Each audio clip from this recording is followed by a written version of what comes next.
پہلے وہ آیت پڑھ لیں، سورۃ المائدہ آیت نمبر 89، پھر اس کے کانٹیکس میں انشاءاللہ قسم اور منت اس کے صحیح احکام و مسائل میں انشاءاللہ ڈیٹیل کے ساتھ بیان کروں گا، کیونکہ اکثر لوگ اس بارے میں پوچھتے رہتے ہیں، لیکن پہلے اس آیت کو کور کر لیں۔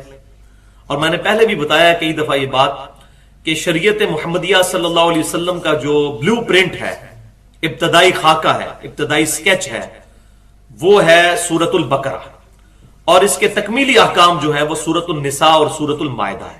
لہذا سورۃ المائدہ میں آپ شروع سے ہی دیکھ رہے ہیں کہ کتنے زیادہ شریعت کے احکامات جو ہیں ان کا بیان آ رہا ہے، یہ بالکل آخر میں نازل ہونے والی صورتوں میں سے۔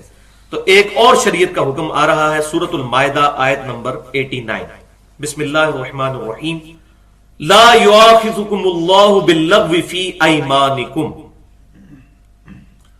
اللہ تعالیٰ تمہاری لغو فضول قسم کی جو قسمیں ہیں جو تکیہ کلام کے طور پر بولی جاتی ہیں ان پر تمہارا مواخذہ نہیں کرے گا۔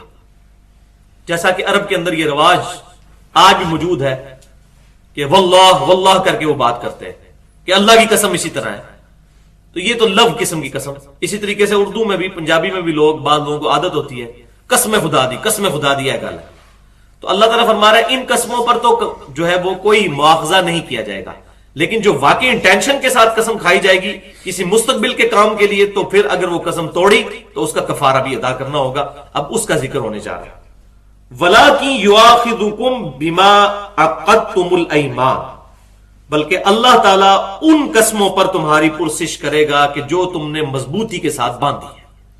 یہ لفظ ہے ایمان، حمزہ کے اوپر یعنی الف کے اوپر ہے زبر۔ ایک لفظ ہے ایمان، ایمان تو ہم عقیدے اور نظریے کو کہتے ہیں، تو یہ ایمان نہیں ہے، یہ ایمان ہے، الف کے اوپر زبر ہے، یا لین یعنی حمزہ اور یا زبر کے ساتھ۔ فَكَفَّارَتُهُ اطعام 10 مساکین من اوسط ما تطعمون اہلیکم، تو اگر کوئی قسم توڑ دے تو اس کا کفارہ یہ ہے کہ وہ کھانا کھلائے 10 مساکین کو، اوسط درجے کا، جس طرح کے کھانا وہ خود کھاتا ہے اور اپنے گھر والوں کو کھلاتا ہے۔ یہ نہیں ہے کہ خود اچھے درجے کا کھانا کھاتا ہے تو مسکینوں کو اب جو ہے وہ مسور کی دال اس میں بھی 2 یا 3 جگ پانی ڈال کے تو 10 مسکینوں کو فارغ کرتے، ایسا نہیں۔ جو وہ خود کھاتا ہے اور گھر والوں کو کھلاتا ہے اس طرح کا کھانا مساکین کو، 10 مساکین کو بٹھا کے جو ہے وہ کھانا کھلا دیا جائے۔ یہ ایک آپشن دی گئی ہے، او یا کسوتہم او تحریر رقبہ، دوسرا کہا گیا کسوتہم کہ 10 مساکین کو لباس لے کر دے دے، ان کو کپڑا اوڑھنے کا، یعنی آج کا سمجھ لیں شلوار قمیض، یا باہر کے کسی ملک میں ہے تو پینٹ شرٹ کہہ لیں، جو پہننے کا کپڑا ہے وہ 10 مساکین کو لے کر دے دیا جائے۔ او یا پھر تحریر رقبہ، ایک غلام آزاد کر دیا جائے۔ تو یہ 3 میں سے کوئی ایک کام کرنا ہے، قسم کا کفارہ ان 3 میں سے کوئی ایک کام ہے۔ نمبر 1، یا تو 10 مساکین کو کھانا کھلایا جائے، نمبر 2، یا 10 مساکین کو اوسط درجے کا کپڑا جو عموماً پہنا جاتا ہے وہ لے کر دے دیا جائے، پورا سوٹ، اور نمبر 3، غلام آزاد کیا جائے۔ اب ظاہر ہے کہ غلام والا معاملہ تو اب تقریباً دنیا سے ختم ہو چکا ہے، لہٰذا یہ آج کے دور کے اعتبار سے تو اس کی ضرورت نہیں ہے۔ اچھا، اب یہ 3 آپشن ہے، چوتھا کوئی آپشن نہیں ہے، ان تینوں میں سے کوئی بھی کر سکتے ہیں، لیکن اگر کسی شخص کی مالی حالت ایسی نہیں کہ وہ ان تینوں میں سے کوئی کام نہیں کر سکتا، اتنا غریب آدمی ہے، تو اس کے لیے پھر ہے فَمَن لَّمْ يَجِدْ، تو جو کوئی نہ پا سکے ان تینوں میں سے کوئی ایک چیز، فَصِيَامُ 3 أَيَّامٍ، تو وہ 3 دن کا روزہ رکھے گا۔ لیکن یہ 3 دن کا روزہ اس صورت میں رکھنا ہے اگر کوئی غریب بالکل مسکین قسم کا بندہ ہے، اس کے لیے۔ یہ نہیں ہے کہ کوئی کہ جی میں اب کھانا نہیں کھلاتا تو 3 دن کا روزہ رکھ لوں، وہ 3 آپشن ہی ہیں، ان میں سے ہی کوئی لینا ہوگا، یا تو 10 مساکین کو کھانا کھلانا ہوگا، یا ان کو کپڑے لے کر دینے ہوں گے، یا غلام آزاد کرنا ہوگا۔ اور اگر کسی میں ایسی فائنینشیل اس کی سچویشن نہیں ہے کہ وہ یہ کام کر سکے تو پھر وہ 3 دن کے روزے رکھ سکتے ہیں، اس کی اجازت موجود ہے۔ لیکن یہ آپشنل نہیں ہے کہ یا 3 کام کر لیں یا 3 روزے رکھ لیں، نہیں، کرنے انہی میں سے ہیں کام، لیکن اگر کسی کے پاس استطاعت نہیں تو وہ یہ کام کر سکتا ہے کہ وہ 3 دن کا روزہ رکھ لے. ذالک کفارۃ ایمانکم، یہ ہے کفارہ تمہاری قسموں کا، اذا حلفتم، جب کہ تم حلفیہ طور پر قسم اٹھا لو. اب اس سے یہ بات بھی پتہ چل گئی کہ قسم دل میں نہیں ہوگی بلکہ علل اعلام زبانیاں ہوگی. کم از کم اپنے کان خود سنیں. واحفظوا ایمانکم، اور حفاظت کیا کرو اپنی قسموں کی.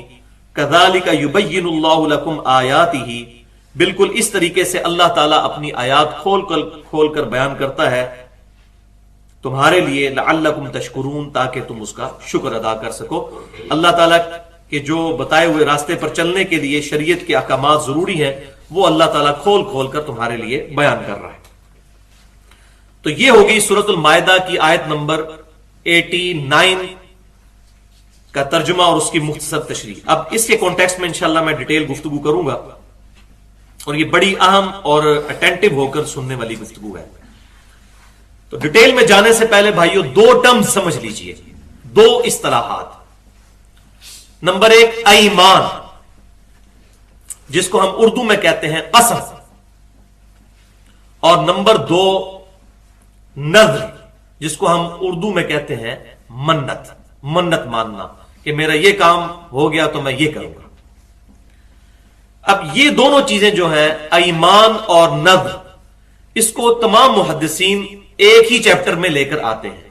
مثال کے طور پر آپ صحیح بخاری کھول کر دیکھ لیں، صحیح مسلم، جامع ترمذی، سنن ابی داؤد، سنن نسائی، ان تمام احادیث کی جو معتبر کتابیں ہیں، ان میں آپ کو مکمل طور پر چیپٹرز ملیں گے جن کا نام ہی یہی ہوگا کتاب الایمان والنذور. یہ چیپٹر ہے قسموں کا بیان اور منتیں ماننے کا بیان، اس کے بارے میں جو احادیث ہیں ان کا چیپٹر. اور ان کے اندر جو ہے سملیرٹی یہ موجود ہے کہ ان دونوں کا تعلق جو ہے وہ مستقبل کے ساتھ ہے، پاسٹ کے ساتھ نہیں ہے، ماضی کے ساتھ نہ حال کے ساتھ، مستقبل کے ساتھ ہے کہ میں یہ کام کروں گا، میں قسم اٹھاتا ہوں میں یہ کروں گا، میں یہ قسم اٹھاتا ہوں کہ یہ نہیں کروں گا. اور یہ دونوں چیزیں الحمدللہ عبادت کی ہی فارمز ہیں، ایاک نعبد و ایاک نستعین کے اندر داخل ہے، کیونکہ قسم بھی صرف اللہ کی اٹھائی جائے گی اور منت بھی خالصتاً اللہ کے لیے ہی مانی جائے گی. تو جو چیزیں عبادت میں داخل ہیں وہ خالصتاً اللہ تعالیٰ کے ساتھ خاص ہیں. تو اب پہلی ٹرم کی طرف آئیں، ایمان، جسے ہم کہتے ہیں قسم. قسم یہ ہے کہ کوئی شخص 2 شرائط کے ساتھ اگر بات کرے تو وہ قسم تصور ہوگی. نمبر 1 کہ وہ اللہ کا نام اس میں لے کہ میں اللہ کی قسم اٹھاتا ہوں، اور نمبر 2 زبان کے ساتھ وہ کہے، دل میں نہیں، زبان کے ساتھ. اور ظاہر ہے کہ یہ معاملہ کسی اور کے ساتھ وہ کر رہا ہوگا، زبان سے کرے گا تو اس کو پتا چلے گا دوسرے بندے کو یہ جو قسم اٹھائی جا رہی ہے. یا کوئی شخص آپ سے قسم لیتا ہے، مثال کے طور پر کوئی شخص یہ قسم اٹھاتا ہے کہ میں اللہ کی قسم اٹھاتا ہوں کہ میں آج کے بعد فلاں شخص کے گھر نہیں جاؤں گا. تو اب یہ جو اس نے جملہ بولا یہ ہوگی اس کی حلفیہ قسم. اللہ کی قسم میں آج کے بعد فلاں شخص کے گھر نہیں جاؤں گا. اب اگر وہ اس شخص کے گھر میں جاتا ہے تو اس کی قسم جائے گی ٹوٹ، اور اس کو اس کا کفارہ پھر ادا کرنا ہوگا. اور وہ کفارہ کیا ہے؟ 3 چیزیں ہیں. یا 10 مساکین کو کھانا کھلانا ہے، جو ہم سورۃ المائدہ کی آیت نمبر 89 میں پڑھ چکے، یا اگر یہ نہیں کر سکتے تو ان کو لباس لے کر دینا ہے، یا پھر یہ ہے کہ وہ ایک غلام کو آزاد کرنا ہے. اور اگر کوئی غریب آدمی ہے پھر اس کے لیے آپشن ہے کہ وہ 3 روزے رکھے. اسی طریقے سے اگر کوئی شخص یہ قسم اٹھاتا ہے کہ اللہ کی قسم میں کل آپ کے گھر ضرور آؤں گا، اب کسی وجہ سے، کسی بھی مجبوری کی وجہ سے وہ آپ کے گھر آنے سے محروم ہو جاتا ہے، چاہے جان بوجھ کر ہوتا ہے یا کسی مجبوری کی وجہ سے، اس کی قسم گئی ٹوٹ، اب اس کو قسم کا کفارہ ادا کرنا ہوگا. تو یہاں یہ بات میں دوبارہ کلیئر کر دوں کہ یہ مستقبل کے بارے میں قسم ہوتی ہے، ماضی کے بارے میں نہیں ہوتی. مثال کے طور پر اگر کوئی شخص یہ کہتا ہے کہ اللہ کی قسم یہ کام فلاں جگہ ہوا تھا، تو اگر یہ جھوٹ بول رہا ہے نا تو اس کا جھوٹ لکھا جائے گا، یہ قسم کوئی نہیں ہوگی، نہ اس کا کوئی کفارہ ہوگا. قسم یہ ہے کہ آپ نے حلف لیا ہے کہ یہ میں کروں گا یا یہ نہیں کروں گا. تو یہ اکثر لوگ پوچھ رہے ہوتے ہیں کہ فلاں نے وہ جھوٹا قرآن اٹھا لیا، کسی مسئلے میں کسی کے حق میں جھوٹی گواہی دے دی، تو اب کفارہ کیا ہے؟ کفارہ توبہ، کیونکہ وہ ماضی کے بارے میں کھائی نا.